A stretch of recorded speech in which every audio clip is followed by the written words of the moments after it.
Magandang hapon mga kachika. Ako si Mitz at samahan niyo ako muli sa aking kwento. Ngayong araw ay may nakita ako na trending video tungkol sa dragon fruit sa Quiapo. Na-curious naman ako kung masarap ba talaga.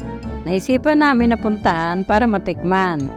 Kaya naman pupunta ako ngayon sa Quiapo kasama ang aking anak at apo para tuntunin kung saan banda sa Quiapo pwede makabili ng dragon fruit juice. Unahin na rin muna namin ang pagsimba sa Quiapo dahil hindi rin kami nakapagsimba noong mahal na araw.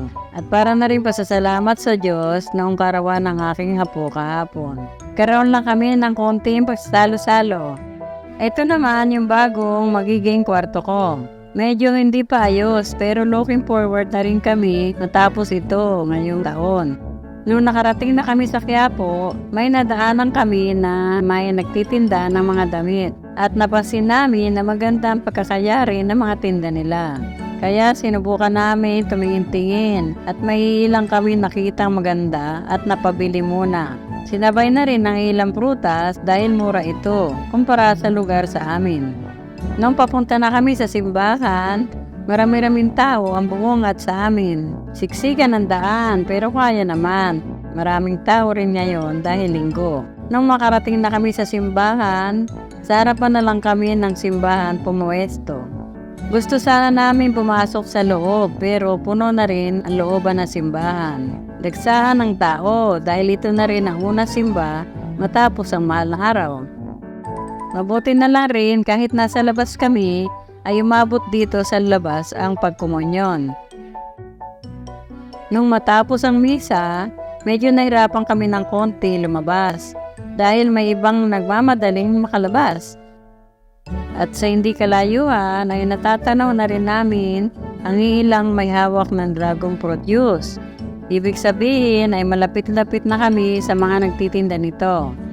Nang matunto na namin ang bilihan ng dragon fruit, agad na kaming pumila dahil sobrang pinipilahan pala talaga ang pwestong ito. Siksikan ang daan at nagkakabungguan ang mga tao dahil naaharangan ng mga bumibili ng dragon fruit ang mga dumadaan. Marami-rami mga vlogger na rin ang mga nakapag-vlog tungkol sa inumin ito. Kaya hindi mo rin maiiwasang ma-curious kung masarap ba o hindi. Bagay rin dahil sa mainit ang panahon. Naalala ko noong unang beses ako makakain ng dragon fruit na prutas ay kulay puti ang nasa loob. Ito naman ang paninda nila ay kulay purple ang loob. Malalaman ko ngayong gabi kung magkapareho o magkaiba sila na lasa. Matapos pumila ng ilang minuto, nakabili na rin kami ng dragon fruit juice. Nang pagkabigay sa akin na hindi pa rin agad malamig ang dragon fruit juice dahil kakalagay lang ng yelo. Kalaunan, lumamig na rin ang dragon fruit juice. Pero parang uubuhin naman yata ako nito. Masarap na konting tamis lang na may buong prutas ang lasa ng dragon fruit juice. Sulit rin naman ang pagpila dahil masarap naman pala talaga siya.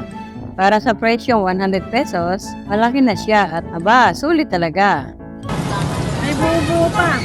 Masarap nga, fresh. Tapos, konti tamis lang, walang asukal. Hanggang sa muli, ako si Mitz at maraming salamat sa pagsama sa aking kwento ngayong araw. Hanggang sa susunod na video ulit. Paalam mga kachika!